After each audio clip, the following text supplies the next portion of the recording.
Kane, it's 1-0. We're fucking down. 13th in the championship. The takeover happened, as I said it would. People will be... Oh, when have we got Leeds?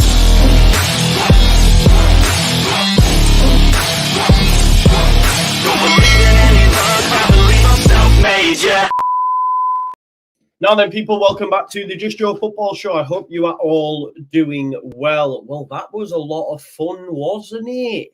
There was absolutely loads in there, I can't lie. There were loads. Nah, there was loads in there. Listen, we've been trekked to one manager talking shit this morning and another one coming with positives, negatives, loads of discussion points. Creswell, Ayling, Ryan Giles. Yes, Ryan Giles. Someone that we spoke about in the summer and in the most recent scouting report. Yeah, in the most recent scouting report, we spoke about Ryan Giles. He's not played as much as he would have liked at Luton. We've mentioned him on the scouting report, but there's been no links at all. Then Adam Pope asked him about Ryan Giles. Like, why? Where's that come from? Obviously, Adam Pope knows more, because when Farke asked me, what was his name? What? Do you know what I mean? So I'm excited by that prospect. I can't lie. I like Ryan Giles. I like Connor Roberts. It's an improvement straight away on what we've had.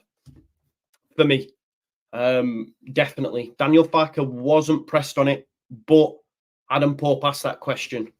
Yeah, Jamie People Schmeeple, it is what it is. All I know is when I look at Ryan Giles during his time in the championship, the guy lit it up. If we have a look here, this was last season.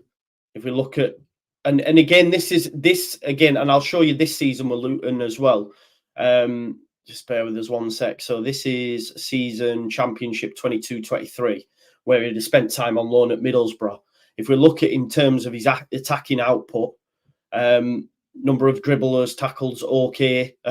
These defensively they may be issues, but in terms of what he would bring us, a left footer, we've already seen from Junior Firpo in that final third when he's looking to cut back, etc. What he can provide, and like Vic says, he's a 10 times better option than what we've got.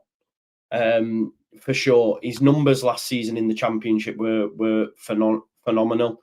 If you look at assists, if you look at his assists, expected goals, shot creating actions, and all we have to do is look at what Firpo gave us as a left-footed left back with the 2 assists in the most recent game.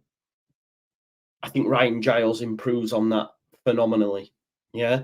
So I'm actually excited the fact that this being mentioned. It's the first time we've heard his name. I know we spoke about it fleetingly. Lockie mentioned it on the scouting report. He's not played an awful lot this season for Luton, if I'm being totally honest. I'm just going to have a look now just on that, folks. We'll get into the presser in a little bit more detail, but I just wanted to focus on Ryan Giles just for a second. If we look at his season in the Premier League this season and have a look at his minutes there. Just bear with us 1 minute. It's just getting that up now.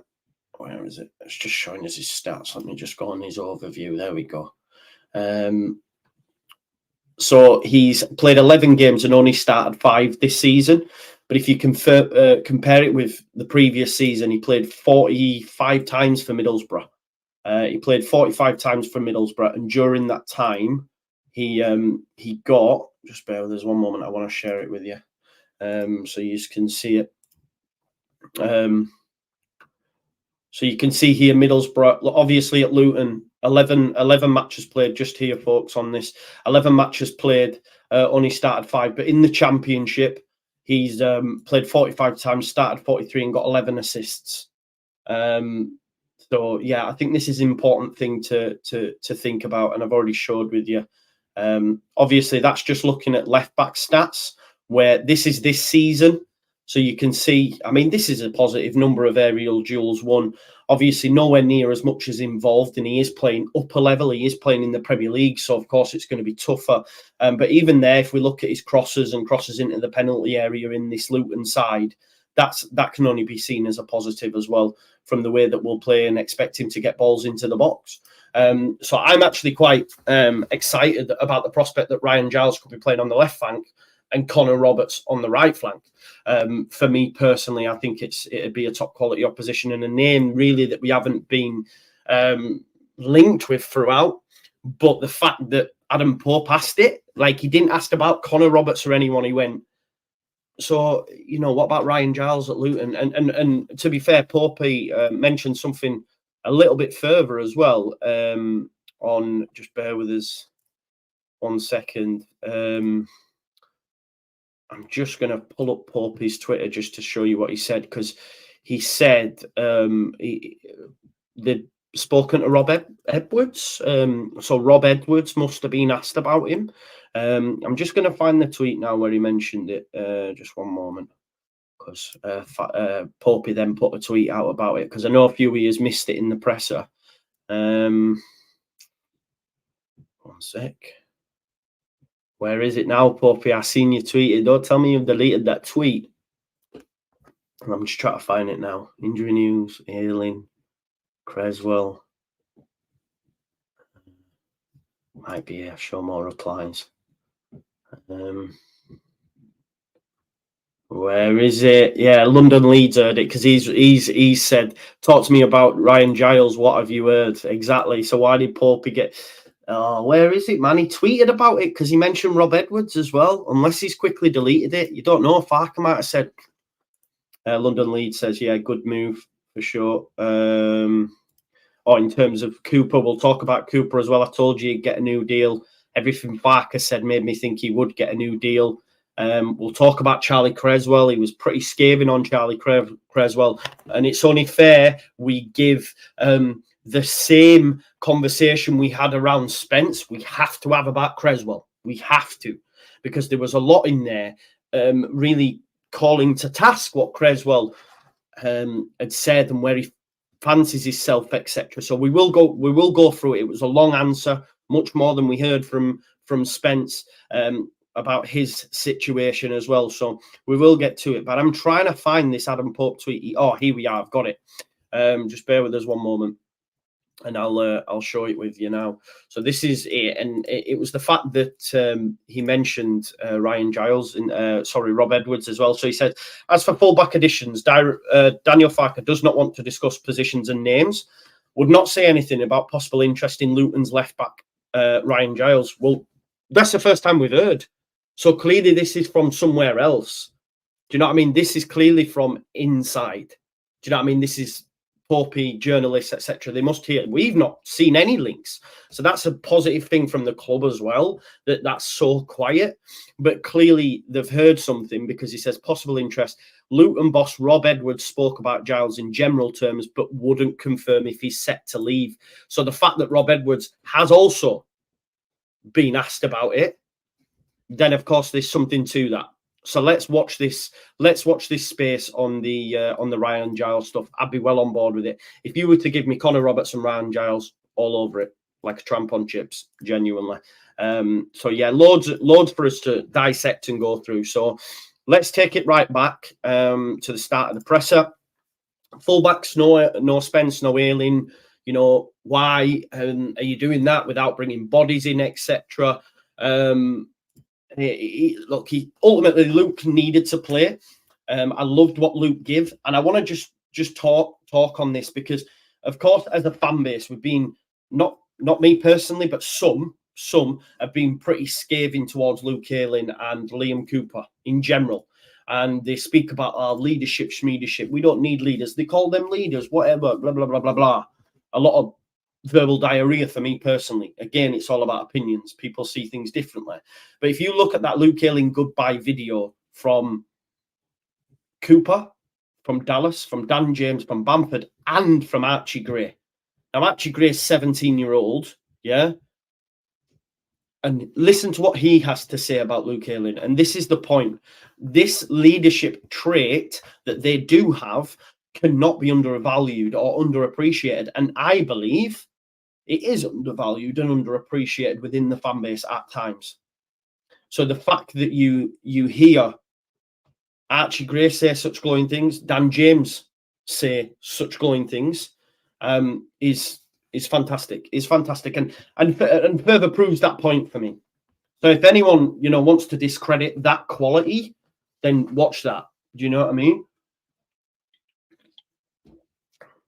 Just on Gray as well, the mentality of him is insane, because when Bamford scored, so Bamford has been speaking about it.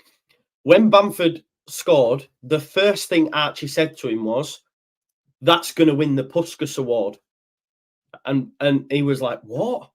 So Archie Gray, at 17-year-old, on the pitch, is straight away thinking about awards. Do you know what I mean? That's the mentality of him. He's already spoken in an interview saying, "I want to win Ballon d'Ors, I want to win Champions League with Leeds," and all that, right? But he does say, oh my God, you're going to win the Puskas Award." I was like, "What?" And he was like, "That's going to get nominated, I'm sure." I think he was more excited than me, which is class, right? Which is class that he's got that mentality. I mean, you're being silly, you're being silly, aren't you? So you think it was disingenuous? Is that what you try to say? Again, try to underappreciate, undervalue what Luke's give us and what he brings by that stupid comment there. Do you know what I mean? So you think they're just lying? Okay, yeah, great logic. Honestly, man, it is what it is. Everyone's different in it. But if anyone doesn't appreciate that, then I question. But anyway, yes. So off Gray now. At the end of the day, he asked for the move, and Daniel Farke said, I have to accept, due to his CV. At the end of the day, he spent more years, he spent more years than I have mums here, said Daniel Farke. I mean, he's been here 8 years, people. Do you know what I mean? It ain't no joke. Basically, Daniel Farke said he came to him. Daniel Farke came to him post Peterborough. Obviously, he didn't play. Well, he played a couple of minutes in that game and asked if he could go. Daniel Farke said he acted with class and style. He says it's not an easy decision for me. I knew if I'd have played him more, he'd probably have stayed. But I have to act in the best interests of the football club, which is what people saying in the comments. Great leader, but obviously not quite at the level anymore to play, which is fine. But yeah, look, he came and he asked to move. And Luke Ayling, you have to give him that. You can't say, no one said about Ayling getting a new contract, by the way. No one said that. So that's not true. So Jack, you're making up your own. You're listening, and making up your own mind. So the fact that Luke came and asked, you have to give him it. Regardless if you think, well, we're a bit like, oh, you've got to wait until we get a player in. He deserves that. I think he deserves that. I think that's fair enough. He was asked about needing bodies. Obviously, we do need bodies now. We know that. Just can I ask as well, folks, please like the video if you haven't already. It helps with the algorithm. No worries, Jack. You're my boy. So you need bodies now. He said, look, I'm always open and honest and have been in the summer. We need to bring in fullbacks in a roundabout way, hence why. And he did go on to say, we tried to get some in. We know that was Max Aaron's. In the end, we ended up signing Jed Spence. It almost feels like Jed Spence was a bit of a panic. In the end, it made sense, but he wasn't the main guy. Although a lot of us would have gone, I'd rather Jed Spence than Max Aaron's, myself included. I'm not saying I wouldn't have done that, but yeah, they got Jed Spence in. He did go on and say we have to be careful in January. Most players are not playing. That has to factor in because they have to be able to get up to speed. Ryan Giles has only started 5 games. Connor Roberts hasn't done much either. So if they were to both come in, they're not going to be at a level straight away that we need them to be. And I think that's fair enough. You might be taking a player that might have had a lengthy injury and all that sort of stuff. But basically said, we have to get them up to speed and that. And then, we can't spend crazy money either. And if we're being honest, we know how the January market works. Prices are inflated. But he did say, look, we do need to strengthen, but also it doesn't help in negotiation if I say too much, because it could cause teams to hike up the price because they know you're desperate. If Daniel Farke come in and said, yeah, we definitely need a fullback, blah, blah, blah, blah, blah, and he mentioned the players here as well. Yeah. He mentioned, I don't want to be saying we need a new left back when I've got Byram and Firpo in a roundabout way. He did say we will speak about Ryan. We'll speak about business when it's done, but we will not fall asleep. Everyone knows what positions we need, and then of course, Adam Pope asked him, "Do you admire Ryan Giles at Luton?" None of us have read that.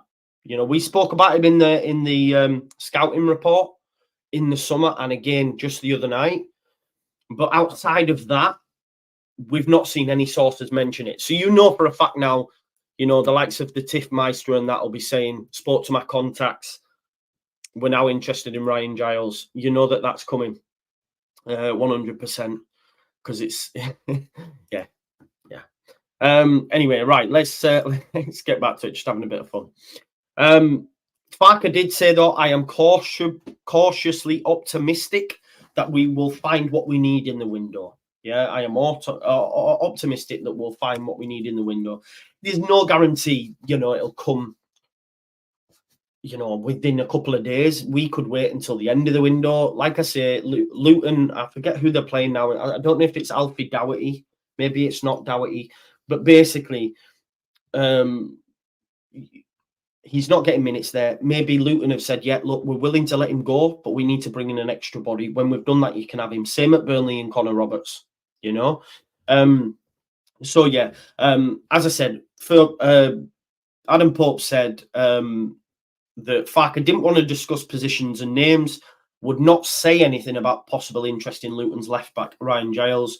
And as we know, Luton boss Rob Edwards has already spoken about Giles as well in general terms, but didn't confirm whether or not he's set to leave. Obviously, Giles did great on loan at Blackburn, great on loan at Middlesbrough, was a Wolves player, then got sold to Luton. And, it hasn't worked out for him. But can he do it at this level? Yes. Can Connor Roberts? Yes. Do we want to get out of this division? Yes. Could them two help us? Yes. They've both got assists from either flank. It improves us immeasurably. I definitely think so. Staying on the transfer stuff as well, he was asked about Darko Jebe.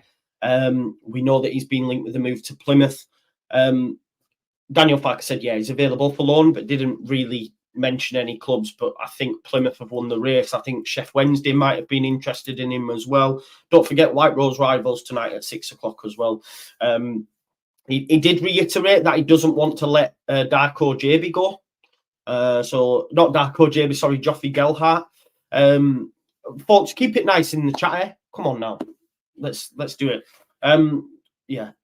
So he's not interested in letting Joffrey Gelhardt go, which is contrary to what we've read. Rangers, Celtic, Plymouth, loads of other clubs, but apparently he's staying put. I think injuries have hampered Joffrey. Nothing about Lewis Bate. Yeah. Against Cardiff, obviously played Cardiff at the weekend as well. We have Byram trained today, so he could be there. Poveda has had an illness, but also trained. Both should travel. So should Gelhardt. So Gelhardt's going to be an option off the bench for him. Strauch will be missing. Cooper is a major doubt and hasn't trained today. So we have an issue again at centre back. We know Creswell's not even going in the squad. We'll get onto that in just a second. So that means Ampadu is going to go back in at centre-back alongside Rodon. And then you will have Gruyev and Kamara in midfield for me. Archie Gray will keep his place at right-back. And probably Junior Firpo left-back. That would be my thought. Melier is going to be back between the sticks. He's back from suspension. He's trained. And the reason I know he's back in, Daniel Farke said, thank God. he said, yeah, thank God he's ready to go. So Meslier comes straight back in. And it's the fact he said, thank God, you know that. So it'll be a bit patched up. Ampadu isn't a centre-back. It's square pegs again. He can play there and has played there at Sheffield United, played there at Spezia, played there at, where else did he play in Italy? He's played at centre-back. His best position is a 6, but other managers have seen him at centre-back. There were some Leeds fans who felt he was coming in as a centre-back, so he can play centre-back. Do I think he was as good as he is in the 6? No, but let's not say that he isn't a centre-back, because he is really as well. It's not a square peg in a round hole. Of course, we want him in his preferred position, but let's not bang the club, over the head with a stick when he has played there all the way throughout his career. Ampadu played centre-back for Wales as well. So it's not, I get he's better in the 6, but it's not like, oh my God. It's not like Dan James in the 9. It's not. But I'd prefer him in the 6. But Gruyev was good, has been good. So it's Gruyev and Kamara in midfield for me, with Firpo or Byram if he's fit, and then Gray at right back. Yeah, he did say Cooper's not going to be fit for Cardiff, so I expect him to be absent. Now let's talk about Creswell. So Farke spoke on Charlie Creswell. He said Charlie Creswell's clearly frustrated, and he gets it about his lack of minutes and wants to be in the side. Daniel Farke said, I have to make the decisions at the football club. I'd like him to be open, and it's right for the youth to be confident in their own self-assessment. He said that Creswell's looked low, deflated at certain points, which is natural. I think the thing is we have to remember is Creswell has been at this club for a long time and expected this would be his season. But Farke again laid the gauntlet down, even more so than he did a couple of weeks ago, and said the ball is in his court and he will not be picked until he's mentally ready. I totally get Charlie's points, but the ball is in his court. He's obviously not doing enough in and around the training ground. He's not showing, the attitude. I've seen people in the, in the chat saying lazy and that. It has to be an attitude problem. In terms of with Farke, they may not just get on. His dad's obviously got involved as well.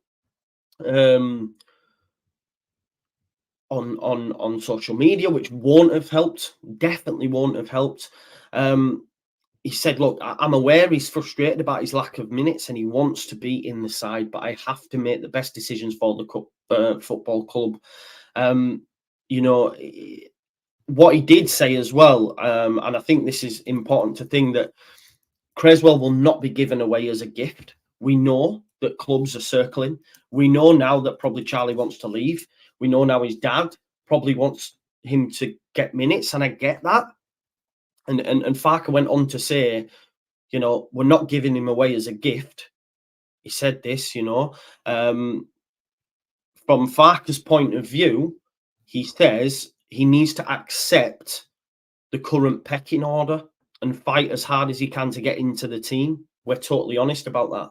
And he's clearly not doing that, because he's not even being used as the third centre-back, because he mentioned about him being fourth choice. He's got Rodon. He's never getting in over Rodon. But in terms of rotation, we thought we might have seen him.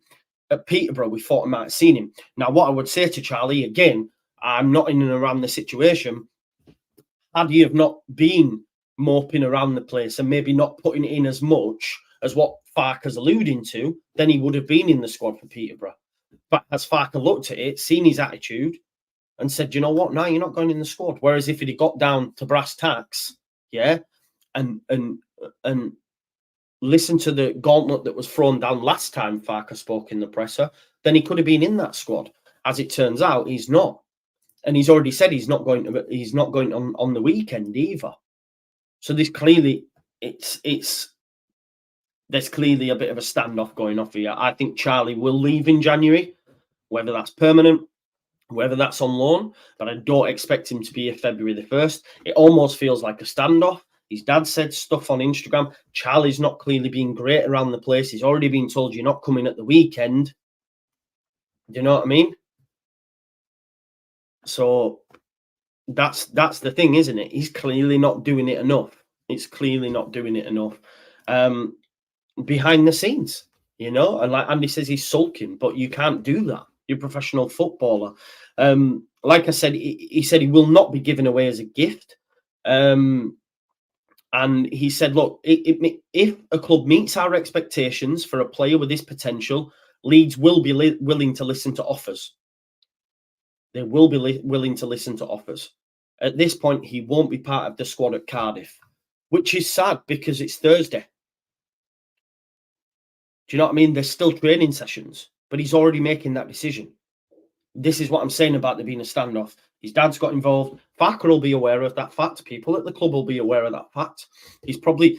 Listen, the thing is, when I listen to... We don't know enough about this sort of stuff, but I always listen to Under the Cosh and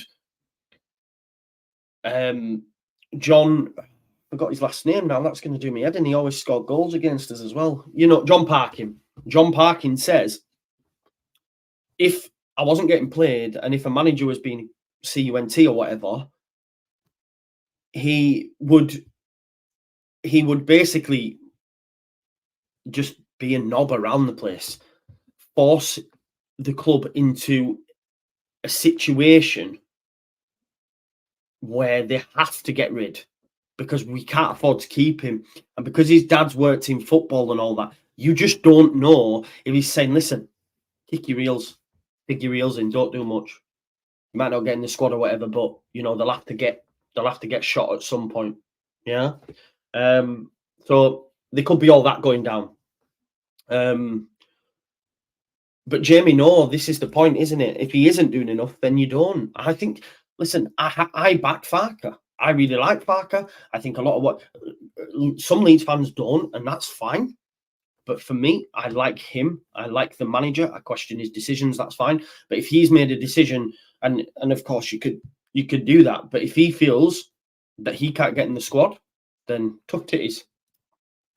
It is what it is. As much as I like Creswell, the fact that he's come out and been so scathing towards him says all you need to know about the situation, if I'm being totally honest. So, as I said, he's not going to be given away. But if they meet our expectations, then we'll let him go. And listen, Alan Nixon's been saying there's a long list of suitors. There's a long list of suitors, but it's all about the price. Whether that or not, that's permanent or even the loan package. The good thing is about this ownership, they're no mugs. If you want to play, you will have to pay it, and that's good. Graham Smith said that answer on Charlie Creswell was certainly something. Farke couldn't be clearer. And ultimately, you can't argue with Rodon's place in the team this season. He is fourth choice. And the reason he picks Cooper is because he's club captain, leadership, puts him in the bench when Strouk's fit.